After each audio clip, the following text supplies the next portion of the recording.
Hi friends, welcome. ఈరోజు మనం క్యాపిల్ syrup యొక్క ఉపయోగాలు, సైడ్ ఎఫెక్ట్స్ మరియు దీన్ని ఏ విధంగా ఉపయోగించాలన్న విషయాలు తెలుసుకుందాం.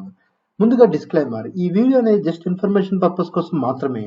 మీరు తప్పనిసరిగా మీ డాక్టర్ని సంప్రదించి మీ డాక్టర్ చెప్పిన సమయానికి మరియు చెప్పినంత డోస్ మాత్రమే వాడాలి. Let us start. Capil syrup ని మైక్రో ల్యాబ్స్ లిమిటెడ్ అనే కంపెనీ తయారు చేస్తుంది.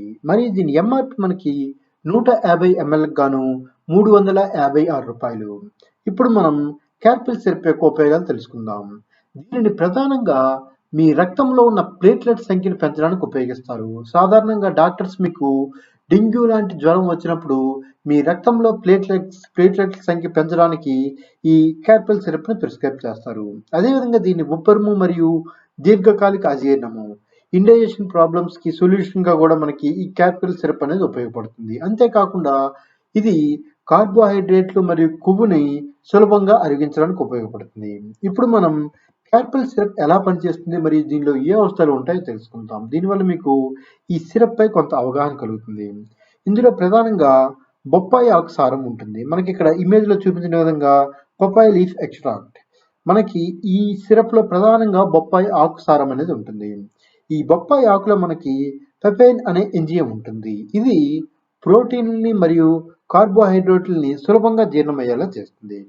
అదేవిధంగా బొప్పాయి ఆకు మనకి అల్సర్స్ ని కంట్రోల్ చేయడంలో చాలా బాగా పనిచేస్తుంది. మనకి ఈ సిరప్ లో బొప్పాయి ఆకు సారం ఉండడం వల్ల ఈ సిరప్ అనేది అల్సర్స్ ని కంట్రోల్ చేయడానికి కూడా బాగా ఉపయోగపడుతుంది.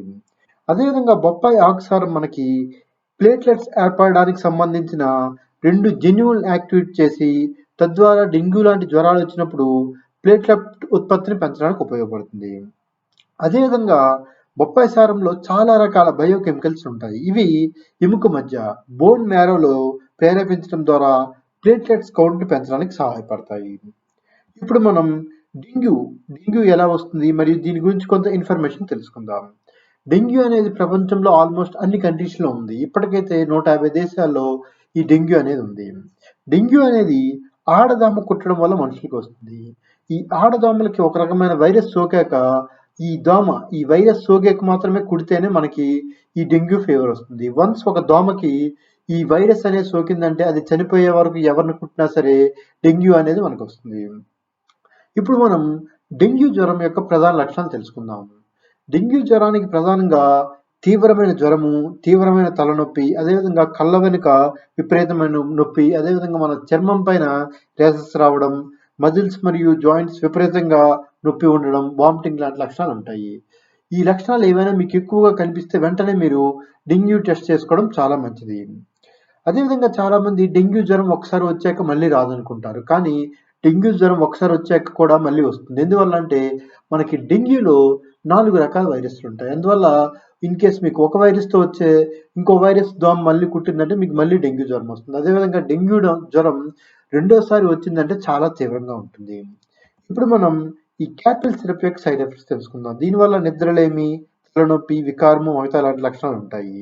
అయితే ఈ లక్షణాలు ఎక్కువగా ఉంటే మాత్రం మీరు మీ డాక్టర్ని సంప్రదించాలి. ఇప్పుడు ఈ క్యాపిల్ సిరప్ ని ఏ విధంగా వాడాలో తెలుసుకుందాం. దీనిని మీ డాక్టర్ చెప్పిన సమయానికి మరియు చెప్పినంత డోస్ మాత్రమే వాడాలి. అదేవిధంగా దీన్ని డైరెక్ట్ సన్లైట్ లో ఉంచకూడదు. కూల్ అండ్ డ్రై ప్లేస్ లో ఉంచాలి. అదేవిధంగా దీన్ని ప్రతిరోజు ఒకే టైంకి వాడితే చాలా బాగా పనిచేస్తుంది. అదేవిధంగా మీరు ప్రెగ్నెంట్ అయినా లేదంటే ప్రెగ్నెన్సీ కోసం ఎక్స్పెక్ట్ చేస్తే మీరు ఈ సిరప్ ని తాగకూడదు. అదేవిధంగా ఇన్ కేస్ మీరు ఒక డోస్ వేసుకోవడం మర్చిపోతే మీరు సాధారణంగా వేసుకోవాల్సిన సమయానికి దగ్గరగా ఉంటే వెంటనే మీ డోస్ వేసుకోండి. లేదు ఇది మీరు మరలా డోస్ వేసుకోవాల్సిన సమయానికి దగ్గరగా ఉంటే తప్పిన డోస్ మానేసి మీరు మరలా వేసుకోవాల్సిన సమయానికి మీ డోస్ వేసుకోండి. అదేవిధంగా ఈ సిరప్ వేసుకునే ముందు డాక్టర్కి మీ కంప్లీట్ హెల్త్ గురించి ఎక్స్ప్లెయిన్ చేయండి. అదేవిధంగా మీకు ఏమైనా ఎలర్జీస్ ఉన్నా సరే మీ డాక్టర్ చెప్తే తదనుగుణంగా మీకు ఏ సిరప్ అయితే సెట్ అవుతుందో అది మీకు ప్రిస్క్రైబ్ చేస్తారు. అదేవిధంగా ఈ సిరప్ వేసుకునే ముందు ఎక్స్పైరీ డేట్ కూడా చూసుకొని ఎక్స్పైరీ డేట్ అవ్వకముంటేనే వేసుకోండి. ఓకే ఫ్రెండ్స్, ఈరోజు మనం క్యాపిల్ సిరప్ యొక్క ఉపయోగాలు, సైడ్ ఎఫెక్ట్స్ మరియు దీన్ని ఏ విధంగా ఉపయోగించాలన్న విషయాలు తెలుసుకున్నాం కదా. ఇటువంటి మరిన్ని ఇంట్రెస్టింగ్ వీడియోస్ కోసం please like, subscribe and click on the bell icon. Thank you.